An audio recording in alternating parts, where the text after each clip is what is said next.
उसके लिए हमारे विधायकों की संख्या भी ज़्यादा होनी चाहिए। तो इसलिए हम लोग प्रयास करेंगे कि जनता की समस्याओं को हम लोग तभी ज़्यादा मजबूती से रख पाएंगे जब हमारे पास विधायकों की संख्या ज़्यादा होगी। हमारी पार्टी में गया और औरंगाबाद होते हुए आए, तो इस हिसाब से पलामू को विशेष सुविधा मिलनी चाहिए। और झारखंड सरकार ने जो बातें कही थी, दरोगा लोग पीछे पीछे गाड़ी को हाँकते हुए, जैसे बैल हम लोग हाँकते हैं तो हाँकते हुए उसको सीमा से अपना पार करते हैं, ये आपसे छुपा नहीं मीडिया बंधुओं।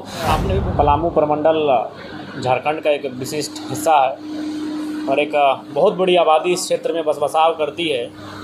उस हिसाब से पलामू प्रमंडल के दृष्टिकोण से अगर देखा जाए, चूँकि हम भी पलामू जब आए तो गया और औरंगाबाद होते हुए आए, तो इस हिसाब से पलामू को विशेष सुविधा मिलनी चाहिए। और झारखंड सरकार ने जो बातें कही थी, जब हमारी सरकार बनेगी, माननीय मुख्यमंत्री हेमंत सोरेन ने अपने श्रीमुख से कहा था कि पलामू को उपराजधानी बनाएंगे। तो मुझे भी पलामू आकर लगता है, पलामू हम 2 बार आए और दोनों बार आने के बाद जो यहाँ के लोगों का रांची आना जाना, जो आवागमन की सुविधा है, तो सबसे पहले पलामू को उपराजधानी के रूप में तब्दील किया जाए। ये हमारी पुरजोर कोशिश रहेगी सदन में इस बात को उठाने की। और निसंदेह चूँकि हम लोग एक विजन के साथ चले हैं 2029 को लेकर, तो उसके लिए झारखंड का हर एक ज़िला, झारखंड का हर एक ब्लॉक, झारखंड का हर एक प्रमंडल, वहाँ से हमें अपार जन समर्थन की आवश्यकता है। और उसी लक्ष्य को लेकर हम लोग घर से निकले हुए हैं। देखिए, उम्मीद तो यही लेकर आए हैं कि जिस प्रकार से हम लोग का प्रदर्शन कोयलांचल में रहा, कोल्हान में रहा, दक्षिणी छोटा नागपुर के विशेषकर रांची राजधानी में हमारा जिस प्रकार से प्रदर्शन विधानसभा के चुनाव में रहा, आने वाले समय में पलामू प्रमंडल में भी हमारा प्रदर्शन वैसा रहे, यहाँ भी लोगों का समर्थन हमें वैसा ही प्राप्त हो, ताकि हम पूरे राज्य की आवाज़ को और मजबूती के साथ रख सकें। आज कोई भी लोग अगर परेशानी होती है तो निसंदेह वो डुमरी विधायक को खोजते हैं। तो हम भी कभी कभी हमें भी दुख लगता है कि हमारे पास सदन में भी बातों को रखने के लिए काफ़ी कम समय होता है, एकलौते विधायक हैं।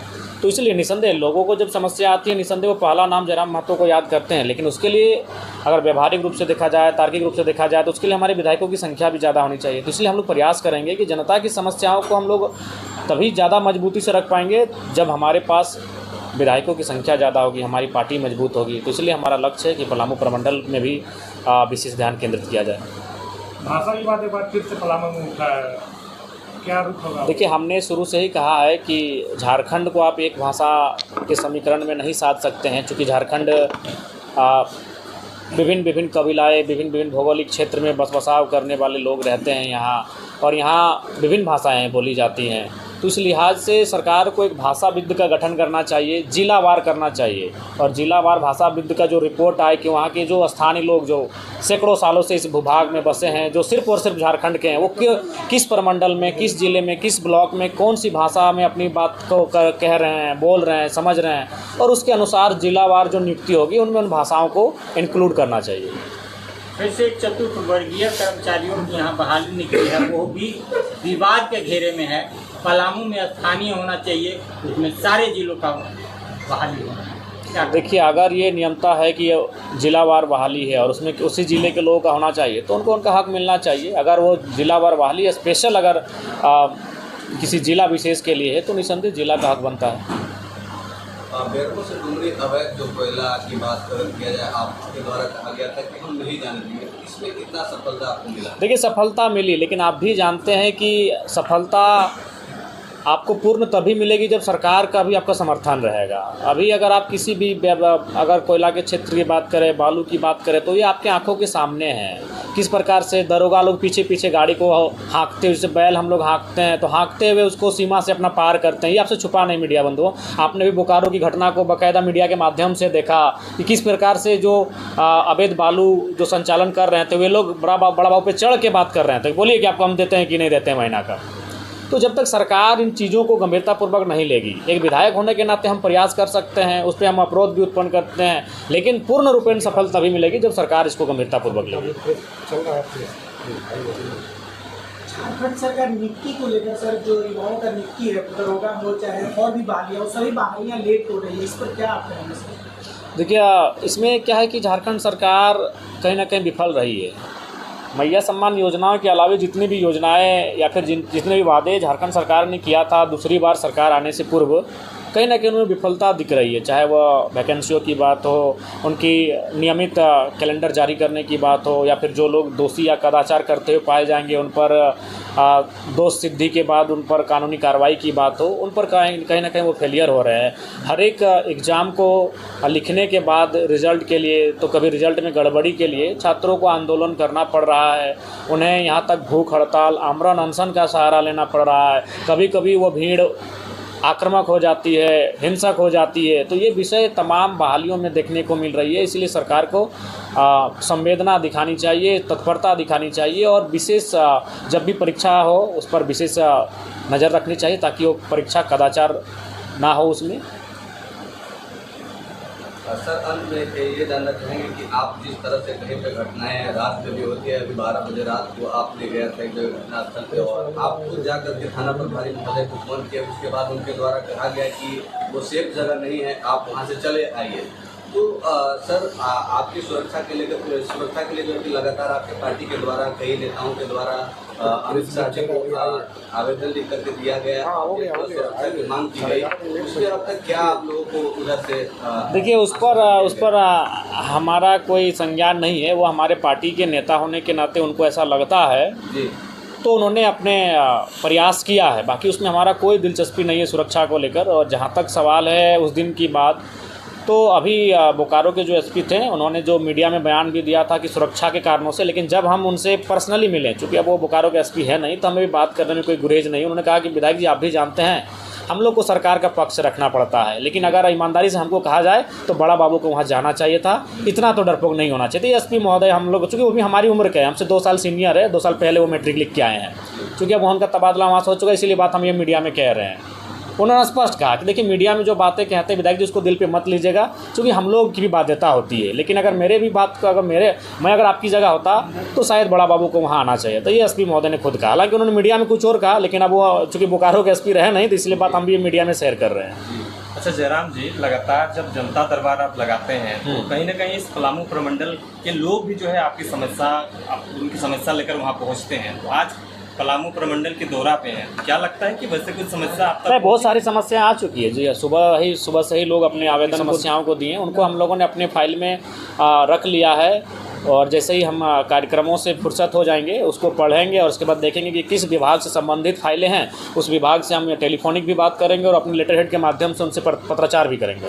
क्या लगता है कि जिस तरह से आज पलामू प्रमंडल का दौरा है, तो इसी तरह से हर जगह पे आप जो है JLKM को एक अग्रसर रूप देने के लिए तैयार हैं कि क्या रणनीति? नहीं, निसंदेह हमने तो अभी फिलहाल, चूँकि अब ये बारिश का मौसम है, इसलिए सब लोग खेतीबाड़ी में, झारखंड खेतीबाड़ी प्रमुख राज्य है, तो फिर जैसे ही बारिश और खेतीबाड़ी का मौसम समाप्त होगा उसके बाद फिर से हम प्रत्येक सैटरडे संडे को किसी अन्य ज़िला का दौरा करेंगे, वो ज़िला जो हमारे कोयलांचल से बाहर हो।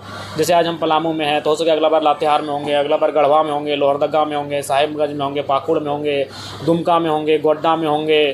तो इस प्रकार से प्रत्येक संडे को हमारा दौरा रहेगा विभिन्न ज़िलों में जो कोयलांचल की सीमा से बाहर आते हैं। चूँकि धनबाद, बोकारो, गिरिडीह तो हमारा रोज़ का आना जाना है, रामगढ़ तक भी हम प्रत्येक दूसरे दिन पहुँच ही जाते हैं, हजारीबाग भी तीसरा चौथा दिन हम पहुँच ही जाते हैं। तो इसके बाहर जो ज़िले हैं उन पर प्रत्येक सप्ताह हमारा एक विजिट होगा, वहाँ के कार्यकर्ताओं से मिलेंगे, वहाँ के लोगों की समस्याओं से रूबरू होंगे और अपना सार्थक प्रयास करेंगे। झारखंड विधानसभा की तरफ से आपको जो है अदर स्टेट जो है कुछ चीज़ों को सीखने के लिए भेजा गया था, उस क्या चीज़ समझ पाए जो झारखंड में अप्लाई करनी चाहिए? आपको लगता है कि वो चीज़ों में कमी है जो अन्य स्टेटों में है? देखिए, अन्य स्टेट जो हम गए हैं वहाँ जो क्वालिटी है वो स्पष्ट है कि जो अन्य राज्यों से के लोग हैं वहाँ अगर नौकरी के लिए जाते भी सरकारी नौकरी, जैसे मान के चलिए कोई उत्तर प्रदेश का आदमी अगर यहाँ BDO बन के आ जाता है, या फिर कोई अन्य पदाधिकारी या फिर कोई सरकारी नौकरी करने के लिए आ जाता है, तो निसंदेह आए, आने के लिए किसी को मना नहीं, भारत कुछ % भाई आएंगे, लेकिन वो भाड़े घर में रहेगा। जब उसका नौकरी समाप्त हो जाएगा वो तो अपना फिर जहाँ से वो आया था वहाँ चला जाएगा। ये होना भी चाहिए। जैसे हम लोग रेलवे में काम करते तो रेलवे क्वार्टर देती है, BCCL में काम करते तो BCCL क्वार्टर देती है। जब हम नौकरी को समाप्त कर देते हैं तो अपना क्वार्टर को छोड़ देते हैं, सारी सुविधाओं को छोड़ देते हैं और फिर अपना गाँव, अपनी मिट्टी वापस चले आते हैं। ये होना चाहिए। और ये वहाँ पर है, अरुणाचल प्रदेश में है, नागालैंड में है, आसाम आपका मेघालय में है, सिक्किम में है, जहाँ जहाँ हम गए ये उनका खूबसूरत नियम है कि ताकि अन्य राज्यों के लोग जाकर वहाँ बसाव करके उस राज्य को बाधित नहीं कर पाएंगे। बिहार में विधानसभा चुनाव है, क्या आपकी हम तो देखिए अभी उतना हम लोग बलशाली नहीं हुए हैं कि बिहार चुनाव के बारे में सोचे, लेकिन इतना है कि हम लोग विचारों से बलशाली हो चुके हैं। प्रशांत किशोर जी नो डाउट आज जो बिहार में काम कर रहे हैं, अब वो वहाँ के लोग क्या सोचते हैं नहीं सोचते, लेकिन झारखंड में जिस प्रकार हम लोग देख रहे हैं एक नई सोच, एक नई उभार के साथ आए हैं, तो देखिए उनके भी नेता कहीं ना कहीं जयराम महतो को वहाँ नाम ले रहे हैं, अपने जनसभाओं में जयराम महतो की विचारधारा को रख रहे हैं। और वहाँ नहीं है तो देखिए अभी तेजस्वी जी कहीं ना कहीं उन्होंने झारखंड को देखा, झारखंड को सुना, और वो अब क्या कह रहे हैं कि बिहार में 100% जो बिहार की नौकरियाँ होंगी वो बिहार को मिलेगा। ये तो झारखंड में बोली जा रही थी, जब झारखंड में बोली जा रही थी तो लोग कह रहे हैं चुनाव नहीं लड़ेंगे, लेकिन क्या आप प्रचार करने जाएंगे? देखिए अभी तक ये तय नहीं हो पाया है, क्योंकि अभी हम लोग को समझना होगा बिहार की आबो हवा क्या है, वहाँ हमारा क्या प्रभाव है, क्या पकड़ है। क्योंकि अभी हम लोग माने एक लंबी राजनीति करने आए हैं, तुरंत कोई ऐसा कदम नहीं उठाएंगे कि हमारा राजनीतिक संकट आएगा या फिर हमारे प्रभाव में कोई असर दिखेगा। लेकिन ये तो सत्य है कि झारखंड में जो चीज़ें घटनाक्रम हो रही है बिहार उसको देख रहा है और बिहार अप्लाई भी कर रहा है। वो स्थानीय नीति की बात हो, नियोजन की बात हो, तो ये चीज़ें कहीं ना कहीं झारखंड के छोटे से आंदोलन को बिहार के लोग, बिहार के बड़े नेता बड़ा अच्छा तरीके से देख रहे हैं और उन चीज़ों को वहाँ रख भी रहे हैं अपने सभाओं में, अपने कार्यक्रम में। ये हम लोग के लिए बड़ी उपलब्धि और बड़ी बात है। झारखंड में जो परिसीमन के विरोध होता है, क्या 2026 में परिसीमन जो लागू हो कैसे देखते हैं, आपकी पार्टी कैसे देखती है? देखिए परिसीमन तो हमें लगता है कि झारखंड में होना चाहिए, क्योंकि बहुत बड़ी आबादी झारखंड की हो चुकी है। जैसे अभी अगर मान के चले तो बोकारो में वोटर्स 6 लाख है, धनबाद भी विधानसभा हमको लगता है 5.5 लाख के आसपास वोटर है। ठीक उसी प्रकार मांडू और हजारीबाग में भी 4.5 लाख 5 लाख के आसपास वोटर हो चुके हैं। कई विधानसभा ऐसे जहाँ मात्र 2 लाख 2.5 लाख ही वोटर हैं, तो काफ़ी माने असमानता है।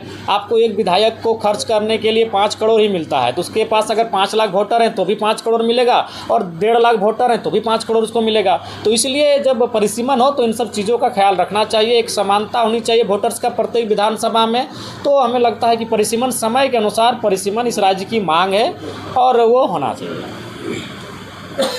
Jairam Mahato youth fighter of Jharkhand है और झारखंड के युवाओं का आपसे काफ़ी उम्मीद है, उनकी समस्याओं का निदान हो सकता है या नहीं? देखिए आप भी जानते हैं कि समस्याओं का निदान होगा, क्योंकि लोकतांत्रिक भारत है। उनकी जो समस्याएं वो लोकतंत्र से ऊपर नहीं है, वो कोई अलौकिक समाधान नहीं मांग रहे कि कोई देव्य शक्ति से वो तो डिमांड नहीं किए हैं। वो ऊपर में बैठे किसी ईश्वर अल्लाह खुदा पीर पैगंबर कोई जीसस से तो डिमांड नहीं किए हैं, कोई भगवान से तो डिमांड नहीं किए, वो लोकतंत्र के मूल्यों के अनुसार ही डिमांड किए हैं। तो लोकतांत्रिक मूल्यों के अनुसार उनके डिमांड का हल है, बशर्ते जो लोग जिन लोगों से वो डिमांड कर रहे हैं उनकी मानसिकता क्या है, उनका सोच क्या है, उनका विज़न क्या है। अगर उनका विज़न, उनकी सोच अगर सकारात्मक है तो निस्संदेह झारखंड के युवाओं के जो डिमांड्स है वो फुलफिल होने के लायक है।